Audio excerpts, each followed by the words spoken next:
Selamat pagi anak-anakku. Hari ini kita akan belajar menggambar bayangan pada cermin cekung. Kita mulai dari pembentukan bayangan pada ruang 1 di cermin cekung, ya. Jadi pertama sekali, perhatikan di sini sudah ada yang langsung saya gambar untuk mempersingkat waktu, tapi akan saya jelaskan satu persatu langkah-langkah yang harus kalian lakukan, ya. Pertama sekali kita harus gambar ini yang kita sebut dengan sumbu utama. Ya, ini dia sumbu utama. Jadi yang pertama sekali yang kita gambar adalah sumbu utama. Kemudian yang berikutnya, tetapkan titik atau pusat optiknya. Kita simbolkan dengan O. Oke, kemudian tarik garis tegak lurus terhadap pusat optik yang akan menjadi cermin cekungnya. Saya tarik, ini saya kasih tanda positif yang menyatakan bahwa cermin yang kita pakai adalah cermin positif atau cermin konvergen atau cermin cekung. Nah, yang berikutnya kita ukur berapa nilai jari-jari yang mau kita buat berdasarkan petunjuk soal biasanya, ya. Nah, ini saya ambil R-nya 10. Ya, R-nya 10. Dengan demikian fokusnya 5 karena nilai fokus adalah setengah dari jari-jari. Ini dia fokusnya, nilainya 5. Sampai situ bisa enak, ya. Nah, oke. Kemudian saya kasih di sini keterangan bahwa fokus cermin yang kita gunakan di sini adalah 5 cm. Nah, kemudian kita akan gambar satu benda yang berada di ruang 1. Ruang 1 itu adalah ruang di antara pusat optik O dan fokus. Ini ruang 1.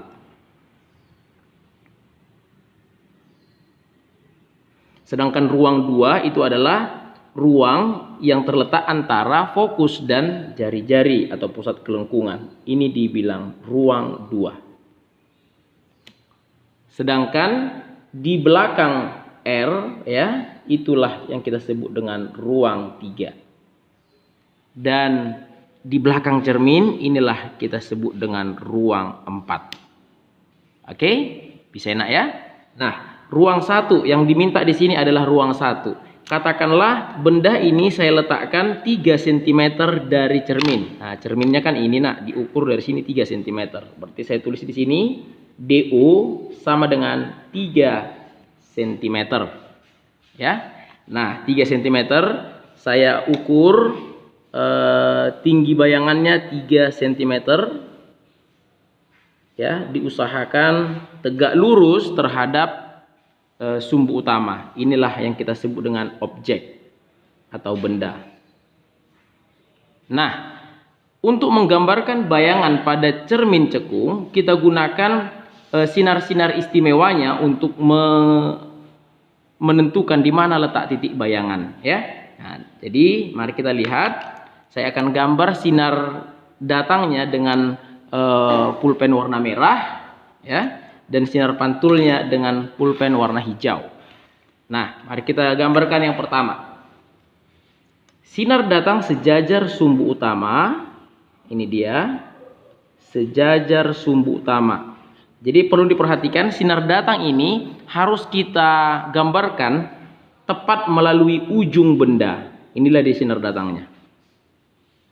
Jadi sejajar dengan sumbu utama. Kalau kita ukur di sini dia 3 cm, di cermin ini 3 cm, supaya menghasilkan garis yang sejajar dengan sumbu utama. Ketika sinar datang itu menyentuh cermin, permukaan cermin, maka dia akan dipantulkan, ya. Dia akan dipantulkan melalui titik fokus. Nah, ini dia.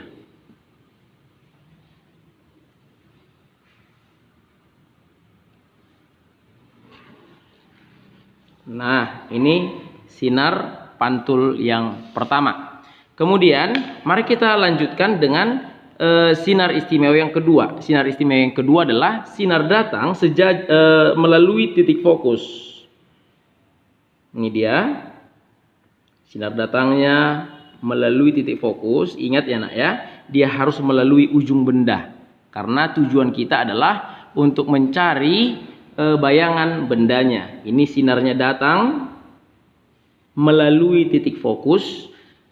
Begitu sampai dia ke permukaan cermin, dia akan dipantulkan sejajar sumbu utama. Ingat ya, garis yang sejajar itu berarti memiliki panjang sama ya. Jadi ini jaraknya selalu akan sama. Jadi kalau saya bikin di sini seperti ini sampai ke sini, diukur dengan tepat ya nak ya. Ukur dulu terlebih dahulu di sini, kemudian ukur ke sini, kasih ke titiknya, baru tarik garisnya. Ya, oke. Nah, perhatikan dari gambar ini kita peroleh di sini sinar pantul yang pertama, di sini sinar pantul yang kedua. Bayangan itu akan dibentuk dari perpotongan sinar pantul atau perpotongan dari perpanjangannya. Nah, dari gambar ini ya, sinar pantul tidak akan mungkin berpotongan. Itu artinya perpotongannya terjadi pada perpanjangannya. Jadi harus saya perpanjang. Saya perpanjang di tiap-tiap sinar pantul. Ya. Nah, ini saya perpanjang.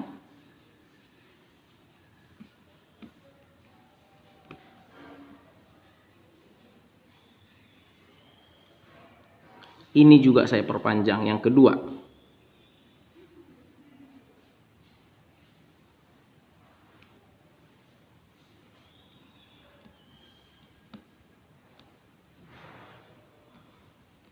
Nah, ketika saya perpanjang maka akan saya temukan satu perpotongan. Nah, inilah yang kita sebut dengan titik bayangan. Titik bayangan kemudian saya tarik ke sumbu utama kembali. Inilah yang kita sebut dengan bayangan ya, atau image. Nah, dari gambar ini kita peroleh tadi, inilah yang kita sebut dengan jarak benda, sedangkan yang ini kita sebut sebagai jarak bayangan atau DI ya. Oke, sampai situ bisa dipahami anak ya. Jadi untuk menggambarkan bayangan pada cermin cekung bisa kita buat seperti ini, dan hasilnya secara gambar ataupun kamu jawab secara teori berdasarkan persamaan umum cermin akan dihasilkan sama. Ya, misalnya di sini kamu cari berapa nilai DI-nya. Nilai DI-nya dari persamaan 1/F sama dengan 1/DO tambah 1/DI.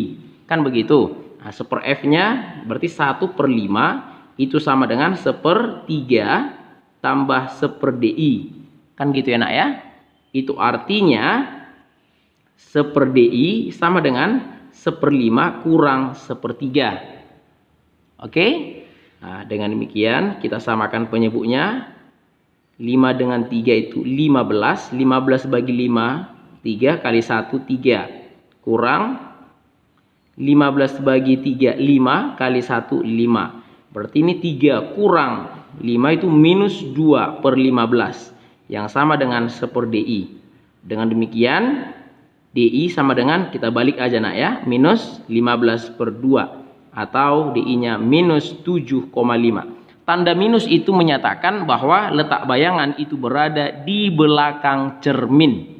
Nah, benar kan? Dia di belakang cermin. Kalau seandainya nanti dia bernilai positif, berarti bayangannya itu berada di depan cermin. Nah, kalau kita ukur, ini harus sama ya. Harus sama. Perhatikan, di sini dia akan dapat 7,5. Kira-kira 7,5 ya. Nah, seperti itu dia. Oke, sampai situ bisa dipahami anak ya. Kalau dicari pun nanti M itu sama dengan DI per DO, harga mutlak. DI-nya tadi minus 7,5, sedangkan DO-nya tadi 3. Ya, 3. Berarti 7,5 bagi 3 itu adalah 2,5. Perbesarannya 2,5. Dengan demikian M sama dengan HI per HO. Berarti 5/2 atau 2,5 itu sama dengan HI-nya yang mau dicari. HO-nya tadi 3. Kita kalikan silang, berarti 2HI sama dengan 15. Berarti HI-nya sama dengan 7,5 cm. Jadi ini juga harus kita buat 7,5 cm. Tinggi bayangannya. Oke, pas kan? 7,5 cm. Nah, seperti itulah cara menentukan bayangan pada cermin cekung untuk ruang 1. Nah, jadi kamu bisa latih ya selanjutnya untuk di ruang 2. Berarti fokusnya masih sama, tinggal kamu ganti nilai DO-nya. DO-nya di ruang 2. Di ruang 2 berarti antara 5 sampai 10, katakanlah 7 cm. Ya, ini tugasnya. Kemudian untuk ruang 3 berarti lebih dari 10 cm ya. Berarti saya bikin 12 cm. Nah, gambarkan ini dengan baik sesuai dengan tuntunan atau arahan yang baru saya sampaikan ya. Terima kasih, selamat belajar.